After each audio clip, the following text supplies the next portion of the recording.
السلام علیکم. محمد اظہر صدیق آفیشیل کے ساتھ محمد اظہر صدیق ایڈوکیٹ حاضر خدمت ہے. چینل سبسکرائب ضرور کیجئے گا چونکہ آنے والے دنوں میں بہت ایکسکلوسیو لیٹسٹ اپڈیٹس آنی ہیں, تو بیل آئیکن بھی جب آپ کلک کر دیں گے تو اپڈیٹس آپ کو ملتی رہیں گی. زیر موضوع آج بنیادی طور پر 3 ایشو رہیں گے.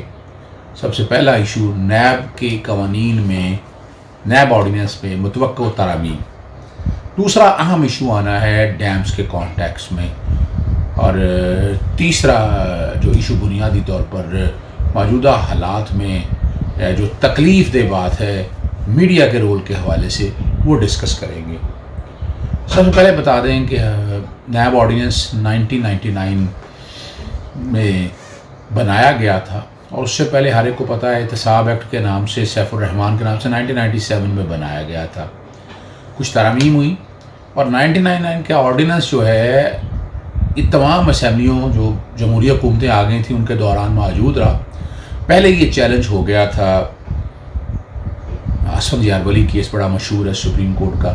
کئی ایشوز تھے اس کے اندر, خاص طور پر ایک ایشو یہ تھا کہ بیل کی ضمانت کی پروویژن نہیں ہے. میں پہلے بھی بتا چکا ہوں چونکہ اس قانون کے اندر لکھا تھا کہ 30 دن کے اندر آپ کو ٹرائل کمپلیٹ کرنا ہے, تو یہی ایک وجہ ہے کہ 30 دنوں میں جب ٹرائل کنکلوڈ ہونا ہے تو اس لیے بیل کی پروویژن نہیں دی گئی. تو لاہور ہائی کورٹ کو اختیار دے دیا گیا تھا کہ بنیادی حقوق کو تحفظ فراہم کرتے ہوئے بیل ہائی کورٹ, متعلقہ ہائی کورٹ دے سکتی ہے. بڑے گلے رہے. میں ویسے ان گلوں سے اور سیاستدانوں کے جو اعتراضات ہیں میں ان سے کسی سے اتفاق نہیں کرتا. وائٹ کالر کرائم پوری دنیا کے اندر کانسیپٹ ہی یہی ہے. اونس برڈن یہاں شفٹ ہوتا ہے, اور یہ بنیادی پر UN کنونشن اور کرپشن 2005 کو سامنے رکھتے ہیں یہ ساری چیزیں تشکیل دی گئی ہیں. سمجھنا صرف یہ ہے ہمیں. اب جو آگے عمران خان صاحب نے بڑا تپورا بیوروکریسی کی طرف سے, اور ہر ایک کو بتایا 28 دسمبر کو نیب ترمیمی آرڈیننس میں ترمیم کی تھی, سیکشن 9 کے اطلاق کے حوالے سے, پبلک آفس ہولڈر کے حوالے سے. اور کرپشن آنی ہے تو اس کے اگر اس نے کو اثاثے بنائے تو اسے کمنسریٹ کرنا چاہیے.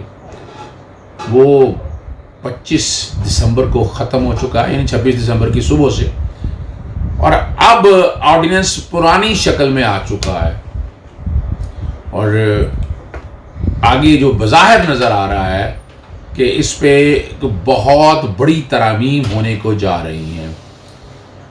ایک اجلاس تو ہو چکا ہے. Asad Qaiser speaker national assembly, Pervez Khattak صاحب موجود تھے, شہزاد اکبر صاحب موجود تھے, اور بابر اعوان صاحب موجود تھے. پہلی تو خبر یہ ہے کہ یہ اس کی جو اپر لمٹ ہے کہ اتنے, اور میرا ذاتی رائے کے مطابق یا چیزیں ساری سامنے آ جائیں گی, 1 ارب روپے کی لمٹ رکھی جا رہی ہے. 1 ارب سے چھوٹا کوئی بھی کرپشن کا کیس نیب نہیں لے سکے گی. پھر دوسرا سوال بڑا واضح طور پر ہے کہ اختیار کس نے استعمال کرنا ہے. اچھا, یہاں سننے میں تو یہ آ رہا ہے کہ کمیشن وغیرہ تشکیل دیا جانا ہے, لیکن یہ اتنا آسان کام نہیں ہے. ہمیشہ اگر آپ پولیس کے نظام میں ضابطہ فوجداری میں دیکھ لیں تو جو تفتیشی ہو رہا ہوتا ہے, تفتیشی جو کام کر رہا ہوتا ہے, اگر مقدمہ درج کرنا ہوتا ہے تو نظام سیکشن 154 ہے ضابطہ فوجداری کے دوران. یہاں سیکشن 18 ہے. سیکشن 18 اور 24 چیئرمین نیب کو اختیار دیتے ہیں انکوائری سٹارٹ کرنے کے حوالے سے, شروع کرنے کے حوالے سے, اور باقاعدہ دوسری جو بات ہے گرفتاری کے حوالے سے. تو 2-3 چیزیں تو چھیڑی جائیں گی. ایک تو گرفتاری کا جو اختیار ہے نا, وارنٹ آف اریسٹ کا, وہ غالباً اینٹی منی لانڈرنگ ایکٹ میں اگر دیکھیں تو متعلقہ عدالت سے آپ اجازت لے کر وارنٹ آف اریسٹ جاری کرتے ہیں, اور گرفتاری تب متوقع ہوتی ہے. اسی طرح یعنی یہ تقریباً میرا جانتا خیال ہے کہ ترامیم تقریباً اینٹی منی لانڈرنگ ایکٹ میں جو ترامیم ہے, جو قانون کی منشا ہے اس کے مطابق پراپرٹی اگر اٹیچ کرنی ہے تو اس کا پروسیجر یہاں پر سارا آئے گا. بیل کی اب یہاں پروویژن یہاں پر اسپیشل بنائی جائے گی چونکہ ناقابل ضمانت ہے. اب باقاعدہ شیڈیول شاید کو بنایا جائے کہ ضمانت کس طرح دینی ہے. ضابطہ فوجداری کے اطلاق کے کانٹیکس میں اگر دیکھا جائے تو یہ ساری چیزیں جو ہے نا آنے والے دور میں آپ کو نظر آئیں گی. بہرحال نیب کے لا میں ڈراسٹک چینجز آنے والی ہیں. اور اس کا اطلاق وہ علیحدہ ایشو ہے، کل چیلنج ہوتا ہے یا نہیں چیلنج ہوتا، میں تو اس کی باتوں میں تو ابھی فی الحال تو کچھ نہیں کہا جا سکتا، لیکن یہ دیکھنا پڑے گا۔ اور آپ نے آج کل تیزیاں دیکھی ہیں، 2-3 تیزیاں تو میں نہیں کہتا اس کو اس حوالے سے، لیکن دیر بہت کی ہے۔ میر شکیل الرحمان صاحب کی گرفتاری ہے، warrant of arrest Nawaz Sharif صاحب کو بھی نکال دی ہیں، اور باقی لوگوں کے حوالے سے بھی دیکھا جائے تو آنے والے دنوں میں بہت سی چیزیں آگے جانے والی ہیں۔ ایک خبر اور میں دیتا چلوں آپ کو کہ اس پر تمام سیاسی جماعتیں ایک پیج پر ہے، پیپلز پارٹی بھی، پاکستان مسلم لیگ نون بھی، مولانا فضل الرحمان بھی، مسلم لیگ کاف بھی، اور ایم کیو ایم بھی، اور پی ٹی آئی میں بہت بڑا دھڑا بھی یہی چاہ رہا ہے، چونکہ سوال بہت اٹھائے جا رہے ہیں، باتیں بڑی ہو رہی ہیں، کئی سوال ہیں جو کہ حکومت وقت ان کی ہے، اور یہ موقع بھی ایسا آ گیا ہے کہ ہم نے 3 بہت بڑے ایشو دیکھ لی ہیں، یہاں دیکھنا کہ کل اس کو کیسے ایفیکٹ کرے گا۔ سب سے پہلا ایشو ہم نے دیکھا ہے آٹا اور چینی کے حوالے سے، غلط فیکٹس دیے جا رہے ہیں، غلط بتایا جا رہا ہے، بہت بڑا کیس ہے۔ دوسرا کیس ہے آئی پی ویز کے حوالے سے، بہت بڑا ڈاکہ ہے، اور وہ کیسے پیسے نکالنے ہیں، کون نکالے گا، اگر نیب کے قانون کو ڈائلیوٹ کر دیں گے یا ایف آئی اے وغیرہ کے حوالے سے کیسے آپ کر سکیں گے۔ ہر ایک نے دیکھا ہے کہ اینٹی کرپشن ڈپارٹمنٹ صوبوں کے اور ایف آئی اے وہ اختیارات استعمال نہیں کر سکا اور رزلٹ نہیں مل سکے، جس کی وجہ سے نیب کا قانون بنا تھا۔ تیسرا اہم ایشو قرضوں کے حوالے سے آ رہا ہے۔ تو 3 بڑے ایشو جو ہیں، اور ترامیم اب کہاں ہونی کیسے ہیں؟ پہلا تو بڑی سمپل سی بات ہے، جو کہ آرڈیننس لیپس کر گیا ہے تو ریزولوشن تو اب ہو نہیں سکتی۔ آرٹیکل 89 کے تحت 120 دن کے لیے اس کو ایکسٹینڈ کیا جا سکتا تھا، اب 2 وجہ بنے گی۔ ایک تو آرٹیکل 89 کے تحت نیا آرڈیننس نیم شیم شکل میں آ نہیں سکتا، یا اس کو ایکسپینڈ کر کے نیا آرڈیننس دیں گے اور پھر 120 دن کے لیے جائے گا، اور 120 دن کے اندر اس آرڈیننس کو اسمبلی کے اندر رکھ دیا جائے تو اسمبلی منظور سادہ ایکثریت چاہیے ہوتی ہے، پھر سینٹ میں جائے گا اور پھر صدر پاکستان باقاعدہ اس کو نوٹیفائی کر دیں گے، پاس کر دیں گے۔ دوسرا طریقہ کار یہ ہے کہ نیا آرڈیننس نہ لایا جائے، ایک بل کی شکل بنائی جائے، کابینہ پہلے دیکھتی ہے، پارلیمانی کمیٹیز پہ بیٹھتی ہے، یہ اسپیشل لیجسلیشن کے حوالے سے پھر وہی قومی اسمبلی میں جائے گا سادہ اکثریت سے، پھر اس کے بعد سینٹ کے اندر۔ اور ویسے تاریخی بات بتا دوں، کنٹیمپٹ آف کورٹ ایکٹ ہر ایک کو یاد ہوگا یوسف رضا گیلانی صاحب کے دور میں، وہ میرے نام سے ہے ڈسکوالیفائی جب ہوئے تھے یوسف رضا گیلانی صاحب، وہ میری پٹیشن تھی جس پہ ڈسکوالیفائی ہوئے تھے۔ تو ہر ایک کو یاد ہوگا کہ کنٹیمپٹ آف کورٹ ایکٹ 1 دن میں بنا تھا، میں 1 دن لفظ کہہ رہا ہوں آپ لوگوں کے لیے۔ نیشنل اسمبلی نے 1 دن میں پاس کیا، سینٹ نے 1 دن میں پاس کیا، اور صدر پاکستان اسپیشل طیارے میں دستخط کرنے کے لیے صدر پاکستان اس وقت ہر کو پتہ ہے اسد علی زرداری صاحب تھے۔ تو وہ کس طرح یہ 1 دن میں یہ سارا کچھ ہوا، یہ ریکارڈ کی باتیں ہیں۔ آنے والے دنوں میں نیب، ہاں ایک جو چیز بتانا چاہتا ہوں، نیب کے قانون میں صرف ایک زیادتی میں بہت زیادہ دیکھ رہا تھا کہ ہمارے ہاں کاروباری حضرات بہت ڈرے ہوئے تھے۔ اگر آپ کاروباری حضرات کو اچھی فضا دیں گے تو کاروباری حضرات غالباً گریسنگ کرنے میں یا انڈر ہینڈ دینے میں یا رشوت دینے سے اوائڈ کرے گا، اور وہ گورنمنٹ ریونیو میں دے گا۔ تو اگر اس طرح کی ماحول پاکستان میں پیدا کر دیا جائے تو کاروباری کوئی بھی آدمی نہیں ہے کہ وہ کوشش کرے، ایسا نہیں کرے گا کہ وہ رشوت کے چکر میں پڑے گا، ایسی حالات میں چلے گا۔ ہمیں کاروباری حضرات کو بچانا ہے، اور اس کے لیے ایسی قانون سازی کرنی ہے کہ وہ کسی بھی دقت میں نہ آ سکے۔ یہ تو آنے والے دنوں میں آپ دیکھ لیں گے، جو باتیں کی ہیں میں تو پہلے ہی کہہ چکا ہوں، آنے والے دنوں میں آپ نیب کے قانون میں بہت بڑی ترمیم صاحب دیکھ لیں گے۔ اور دوسرا جو سب سے اہم ایشو جیسے میں نے عرض کیا، وہ ڈیم کے حوالے سے ہے۔ پاکستان کو جتنا نقصان ہمارے سیاستدان اور چند لوگوں نے پہنچایا کہ ڈیم بننے نہیں دی گئے، بہت بڑی گہری سازش تھی، اور آج ثبوت دے سکتے ہیں کہ کالا باغ ڈیم بن نہیں سکا۔ کالا باغ ڈیم سے بڑی آوازیں اٹھی، میں نے بھی آواز اٹھائی تھی، اور لاہور ہائی کورٹ میں جب چیف جسٹس عمر عطا بندیال صاحب آج کل سپریم کورٹ کے جج ہیں، ایک آرڈر لیا تھا کہ کالا باغ ڈیم تعمیر کیا جائے۔ کئی سوالات سامنے آئے، میں ان میں نہیں جانا چاہتا، بہرحال وہ کالا باغ ڈیم کوئی پیش رفت نہ ہو۔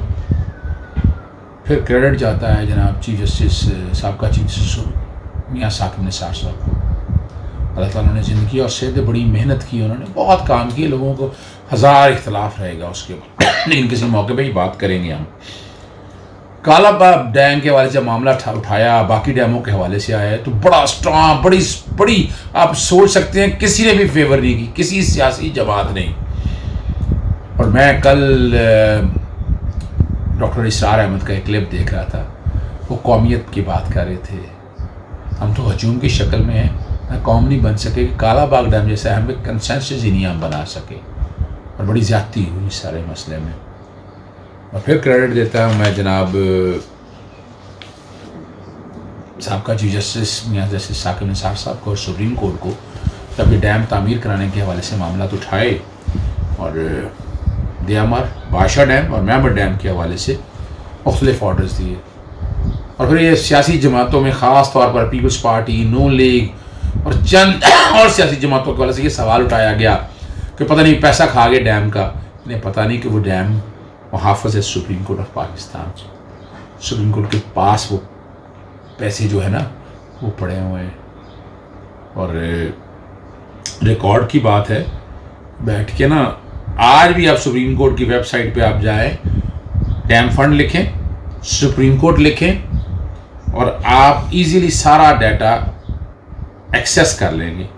چیزیں میں ساتھ شیئر کر رہا ہوں, آج بھی جا کے دیکھیں گے تو 12 ارب سے اوپر رقم آج بھی سپریم کورٹ کے ڈیم فنڈ میں پڑی ہوئی ہے. اور جو ڈیم بنانے کا حکم دیا تھا, امپلیمنٹیشن بینچ بنا ہوا ہے. اور میں 2 چیزیں میں واضح طور پر بتا دوں, دیامر بادشاہ ڈیم شروع ہو چکا ہے, مارچ 2028 تک مکمل ہونا ہے. 4500 میگا واٹ بجلی جو 3 روپے کے حساب سے آپ کو پڑے گی. 375 میں 12 ٹربائن میگا واٹ کے 12 ٹربائن لگنے ہیں, اور اس سے تقریباً 20 ارب اور 60 کروڑ کے قریب بجلی پیدا ہوگی. اور اگر آپ سوچیں 2 طرح سے 100 سال کی عمر ہے, تربیلا کی بھی 5 سال کی عمر بڑھ جائے گی, کیونکہ یہ اوپر موجود ہے, اوپر سے نیچے کی طرف آنا ہے تو سلٹ نیچے نہیں آئے گی. اور آپ سوچ سکتے ہیں یہ ڈیم پاکستان کے لیے, اور اسے آپ ذہن میں رکھیے گا, بہت فائدہ ہے اس کانٹیکس میں, اور اس نے کتنا فائدہ دینا ہے یہ آنے والے دور میں. دوسرا میامر ڈیم ہے, ہر ایک کو پتہ ہے 50 سال پہلے بننا تھا, بن نہیں سکا. 1.2 میگا ایکڑ فیلڈ کو سیراب کرے گا, 800 میگا واٹ بجلی پیدا کرے گا. سیلاب نہیں آ سکے گا نہ پشاور میں 400 یا نوشہرہ میں. 160 ایکڑ رقبہ سیراب کرے گا, 16,700 نیا آ جائے گا, اور 300 ملین گیلن پانی پشاور کو دے گا. ذرا سوچئے گا, یہ اربوں روپے کا پانی ہم ضائع کر رہے ہیں جو سمندر میں بہہ رہا ہے, کسی کام کا نہیں. یہ اربوں روپیہ پاکستان بچا کے آگے لے کر چلے, قوم بنے یہاں. اور اس کا ثبوت میں اس لیے کہہ رہا ہوں, اتنی نیگیٹو کیمپین کی, اور جو مولانا طارق جمیل صاحب نے کہا وہ باتیں ایک سچ ہیں, جھوٹ نہیں ہے, کہ ہم اسٹیٹس مین نہیں بن سکے. اسٹیٹس مین بنے خدا را, اس قوم میں اگر ڈیم بنیں گے تو قوم, یہ فائدہ کس کو ہونا ہے؟ ہمیں ہی ہونا ہے. ایگریکلچر ملک کا کیا حال ہو گیا, آپ سارے نے دیکھ لیا, ہم نے کیا حال ہم نے کیا ہے. اپنی کپاس کے ساتھ کیا ہے, چاول کے ساتھ کیا, گندوں میں ہم نے دیکھ لیا, چینی کے چکر میں ہم نے کیا تباہی کر دی ہے. آنے والے دنوں میں آپ یاد رکھیے گا, آم بھی کٹ رہا ہے آپ کا, کنوں کا کیا بنے گا کوئی پتہ نہیں ہے آپ لوگوں کو. جب تک آپ زراعت کو ایک میجر آپ اس ایک جنگ کی طرح نہیں لیں گے, یہ ملک آگے نہیں جا سکتا. اسی لیے مولانا طارق جمیل صاحب کے حوالے سے جو چند میڈیا اینکرز نے بہت زیادتی کی ہے, بہت زیادتیاں کی ہیں. جو باتیں اگر کوئی اور کہتا ہے, ان کے اپنے اینکرز کہتے ہیں یا اپنے لوگ کہتے ہیں, تو تب آپ مانتے نہیں. اور ایک بڑی پلاننگ کے ساتھ سو کالڈ لبرل فسادی ہے, اور جو خاص طور پر جن کا مقصد پاکستان سے پیار نہیں ہے, there should not be any compromise on integrity of a country and a religion. ہمیں یہ سوچنا ہے, تبھی یہ ملک آگے چلے گا. فیڈ بیک ضرور دیجیے گا, کمنٹس ضرور کیجیے گا, کوشش کریں گے اصل حالات آپ کے سامنے آ جائے گا. محمد اظہر صدیق ایڈوکیٹ آفیشیل.